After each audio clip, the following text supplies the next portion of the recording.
Hello, BookTube. Who's ready for some more February books?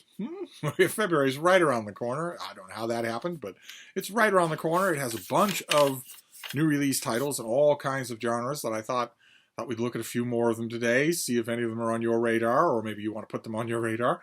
So we'll just do a few more. Nothing better than a nice, juicy new book list. The first one we'll do here is a YA novel. This is by Nick Stone, and it's called Chaos Theory. And it is, if I remember correctly, the love story of two misfit teenagers.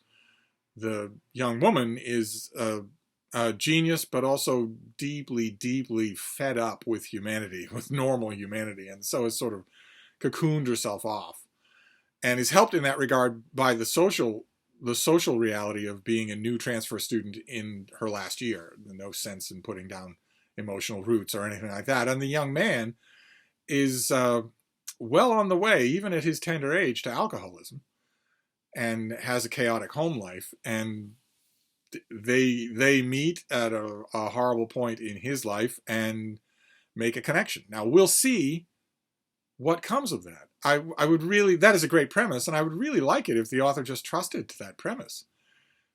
That is a very touching premise. We'll see if the author adds too many ingredients, as YA authors tend to do.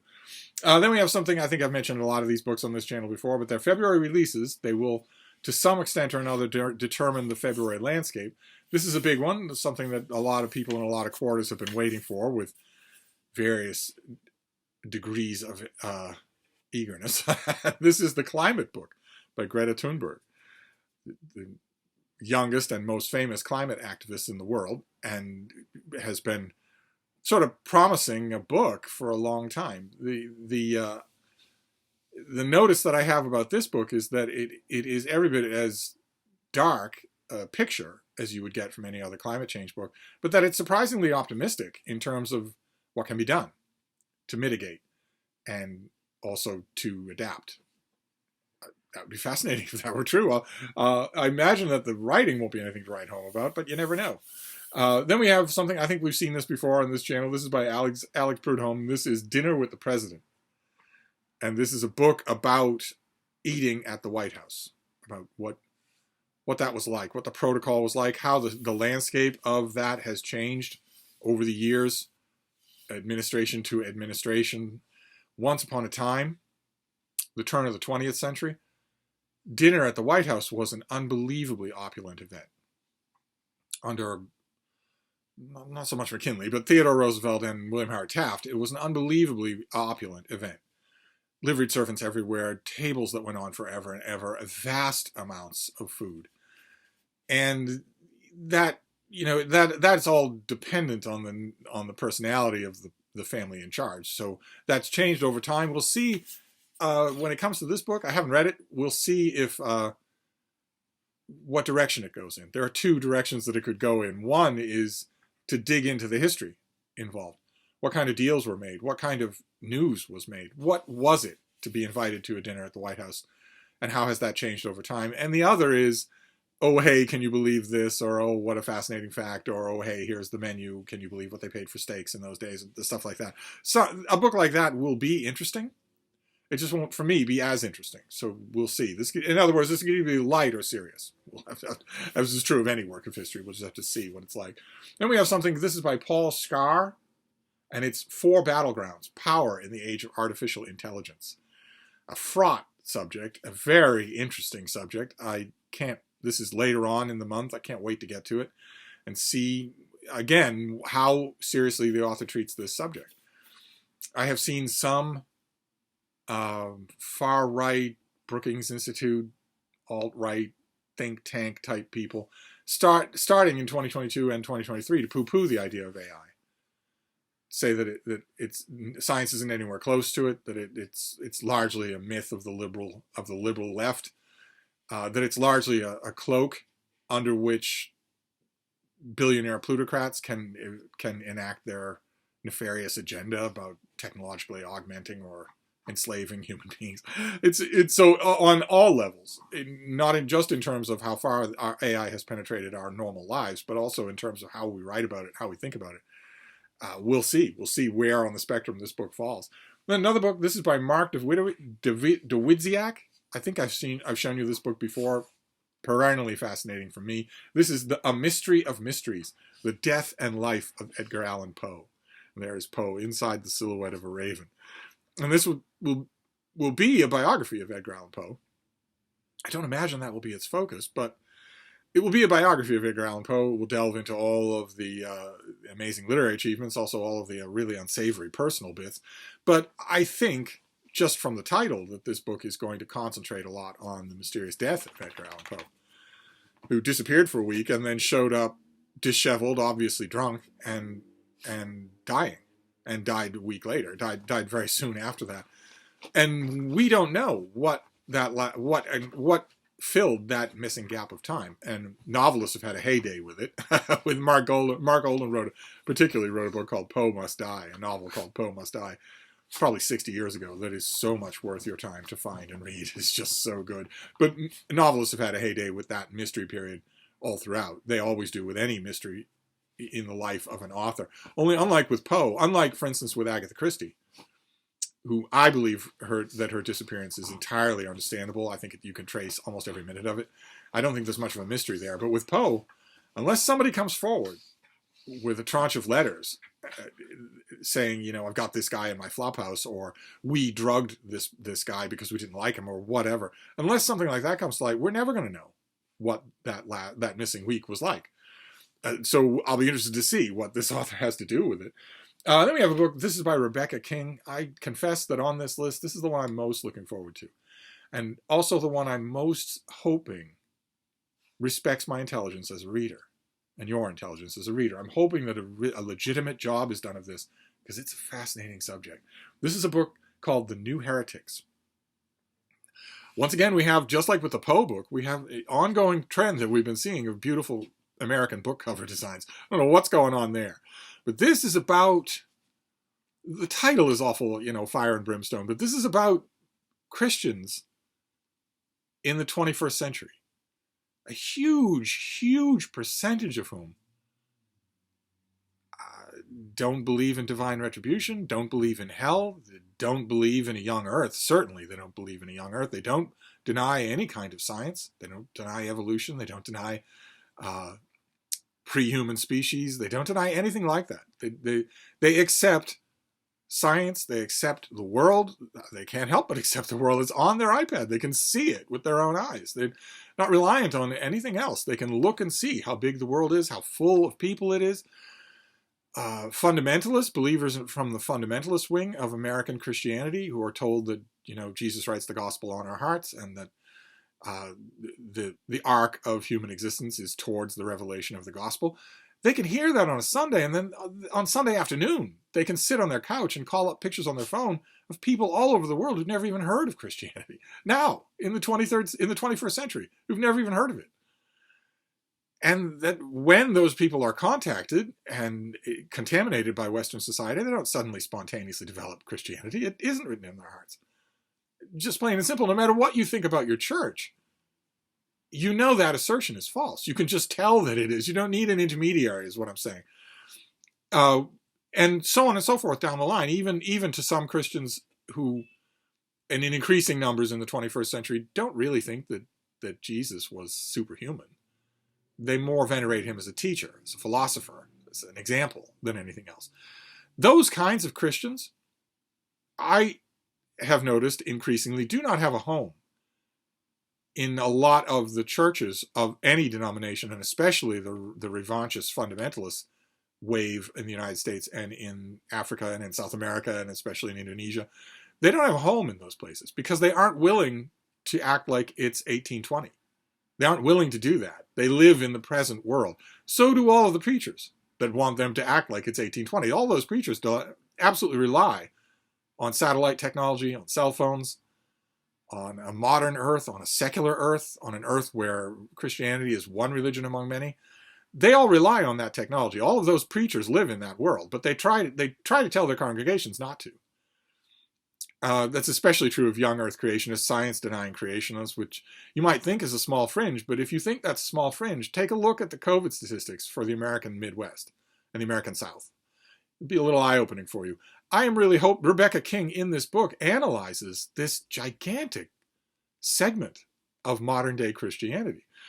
And I don't know how she does it. I don't know anything more about this book than its subject. I'm really hoping that she doesn't go at it saying those people are damned. And I'm really hoping that she doesn't go at it saying that those people are the future. I think it's pretty obvious that they are. Churches that don't adapt to their rhetoric, their statements of faith, to that new reality, I think can face dwindling attendance rates in perpetuity. But I'm really hoping that she doesn't come at it from either one of those. I'm hoping that she just goes and talks to these people and analyzes what they say, analyzes what this is, these new heretics. I'm hoping, in other words, that the title of the book is playful. I could be seriously disappointed. We shall see. I'm very interested to see. This next one is by Lance Morrow. This is called The Noise of Typewriters, Remembering Journalism. And there you have a mechanical typewriter there, and probably others in the background, the famous author at a mechanical typewriter. But this is part history, part memoir, and I am ambivalent about it, to say the least. I have read a couple of memoirs like this.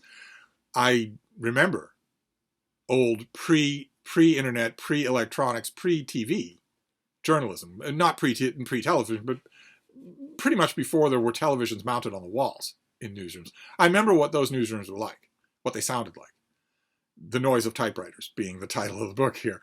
But the books that I have read that are like this, combination of history and memoir, they start off with, in the introduction, making big noises about how they're about journalism and maybe a lost age of journalism, and certainly a rough and tumble age full of big characters and personalities, and weren't the limitations of the technology interesting to talk about now when technology makes everything so easy. They start off doing that, and then around the middle of chapter 2 and for the next 10 chapters, they're just a celebration of smoking indoors. And I have no interest in that. I have no interest in that. I was subjected to that. There was nothing nice about it at all. It's not romantic. It's not cool. It's not, oh boy, our grandparents did things right. It isn't anything like that. It was awful. It was gross. And it shouldn't be celebrated. Since it's, of course, in addition to being awful and gross, it was also deadly. I admit, keep in mind, the design of the book is not in the author's purview, but the cover doesn't give me hope, because foremost on the cover is men smoking. And so I worry that that's what this is going to be. Every time I've ever seen it, these type of things boil down to a hymn of praise to rampant, uncontrolled alcoholism and smoking indoors, both of which are objectively bad. So they don't deserve hymns of praise. But maybe this will be an exception. Maybe it will surprise me. That would be great if it did. Also hoping for a surprise from this next one, too. This is fiction. This is a novel by Richard Bosch called Playhouse. This is an author who's never really done anything for me. Technically competent, I guess, but never anything else. No spark at all in his books. Really, always struck me as one of the last holdouts of this whole generation of white male American writers who think that if they show up, well, that's pretty much it. That if I show up and I give you a product, then you give me enough money for a split-level suburban home outside of, a major city in Connecticut, and enough money for health insurance, and enough money to make a will and stiff my grandchildren in it. And I just become, an extremely affluent member of society, an affluent and respected member of society. I cheat on my wife. I start drinking hard grain alcohol at 8 in the morning. I write a watered down, entitled book that gets, requires no effort whatsoever. I write that in my rare moments of sobriety. I send it to my publisher. My publisher is also an extremely bloated, entitled old white man. He publishes it a matter of course. The editors at the literary journals are also entitled bloated old white men. They get somebody to review the book and mouth the same old platitudes. That used to be an industry in America. Absolutely an industry. And I watched with glee as bit by bit, piece by piece, decade by decade, that industry was dismantled. It was toxic. Not toxic masculinity. It was toxic to the life of the industry of publishing. It was toxic to the Republic of Letters. That these guys, these dinosaurs, just showed up. And, the 10 martini lunch and the books that aren't worth the paper they're printed on. It would be one thing if the books were, but they weren't. They weren't. Almost exclusively, almost down the line, they weren't. And he strikes me as a holdover from that. Now, we're not free of that. that industry has been replaced by a different industry now that's in publishing, and that's every bit as repressive. It doesn't have any of the hallmarks of the old one, except for repression. It's a closed club. It's not an old boys network. It's a non-binary network, and good luck getting published if you're out of that network or even critical of that network. That kind of industry, just in general, is always harmful to the Republic of Letters. It seeks to create a lockstep, and lockstep is bad for literature. But I read a little chunk of Playhouse, and it did more for me than anything this author's ever done. I read a little chunk of it, and that encouraged me. I got the advanced copy in electronic form, and I read that, and I liked it. I didn't love it. I wasn't head over heels in it, but I liked it. So in February, I'm going to give it, when I get the finished copy, I'll give it another try and see if maybe for once this author's written something that I actually enjoy. It's about the putting on of a play, and maybe that helps. Because as the kind of a plot gimmick of a work of fiction, I just love that. As a plot gimmick, I just love that. I'll read pretty much anything that does that, and then just hope that it's good. Then this next one is work of historical fiction that I wanted to put on the list here for February because I would never have known about it if it weren't for Kindle Unlimited. Amazon's Kindle program has many, many subdivisions, many, many different levels that you can buy into. And one of them, if you want to spend the money, is Kindle Unlimited, where you can borrow, I think, up to 20 books, ebooks. They download onto your device, not a sample, it's the whole book.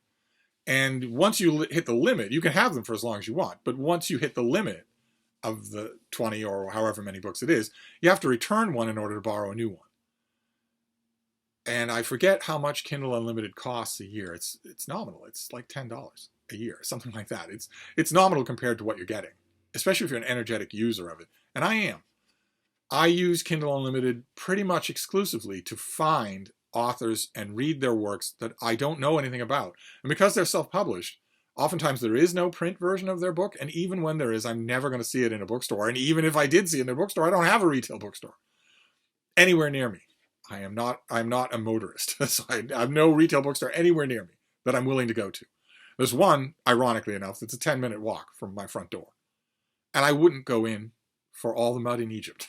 They announce what kind of a bookstore they are right from the beginning. They radiate it like Chernobyl's reactor. And they are a snooty, moralistic bookseller, retail bookstore seller that believes that books are a moral lesson, that books are on a moral crusade, and that they can tell by what you read and what you like whether or not you are a capital G, capital P good person or a capital B, capital P bad person. In other words, that books are a moral index. They are nothing of the kind. They are nothing of the kind. There's no such thing as good or bad reading. There's no such thing as good or bad books in the moralistic sense, and there's no such thing as good or bad readers. And yet, I know beyond a shadow of a doubt, I don't even need to practice. I don't need to test it. I know beyond a shadow of a doubt that if I walked into that bookstore, a retail bookstore, 10 minutes from my front door, and walked up to the information desk and said, I have two questions. Number one, why doesn't your YA section have any Harry Potter?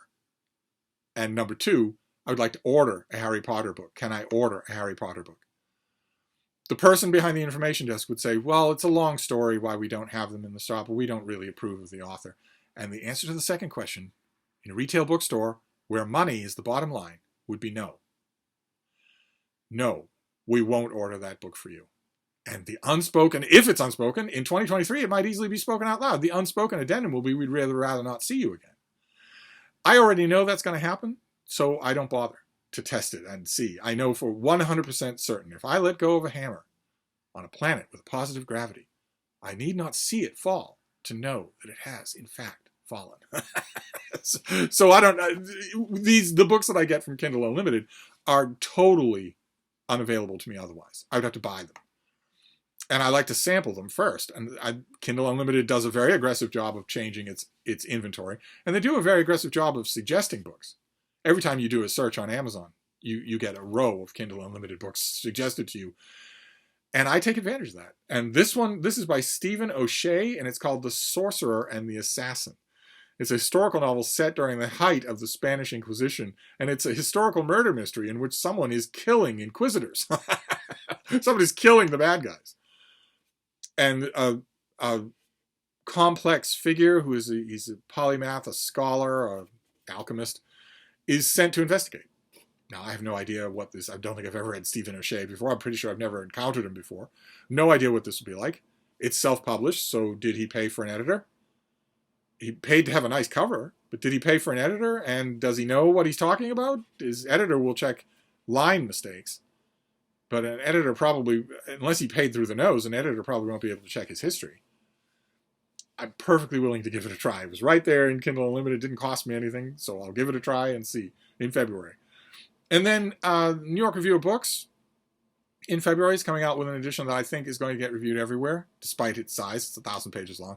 I think it's going to get reviewed in all the major literary journals. I think it's going to catch a lot of people's attention. That's the feeling that I get.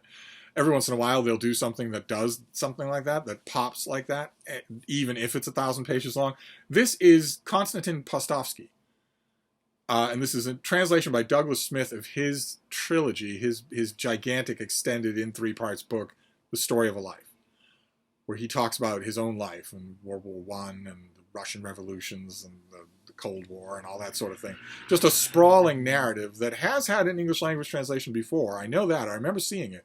I just don't remember if Douglas Smith was the translator. Did NYRB Books just buy his translation and they're bringing it out in a big fat paperback?